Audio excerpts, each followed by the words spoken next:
అనంతపురం జిల్లా కలెక్టరేట్ ముందు వైసీపీ నాయకులు నిరసన తెలిపారు. కూటమి ప్రభుత్వం అన్ని వర్గాలను మోసం చేసిందని వైసీపీ నేత బోరెడ్డి నరేష్ కుమార్ రెడ్డి విమర్శించారు. కూటమి ప్రభుత్వం 20 లక్షల ఉద్యోగాలు కల్పిస్తానని యువతను నిలువునా ముంచిందని మండిపడ్డారు.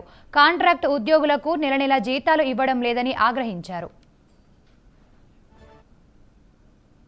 అన్నిటికంటే ముఖ్యమైనది నిరుద్యోగ భృతి. అదేవిధంగా 20 లక్షల ఉద్యోగాలు ఇస్తామని చెప్పడం జరిగింది. ఈరోజు ఉద్యోగాలు రావాలంటే విద్యార్థులు వాళ్ళు బాగా చక్కగా చదువుకున్న తర్వాత ఉద్యోగాలు వస్తాయి. నీవు గత సంవత్సరంలో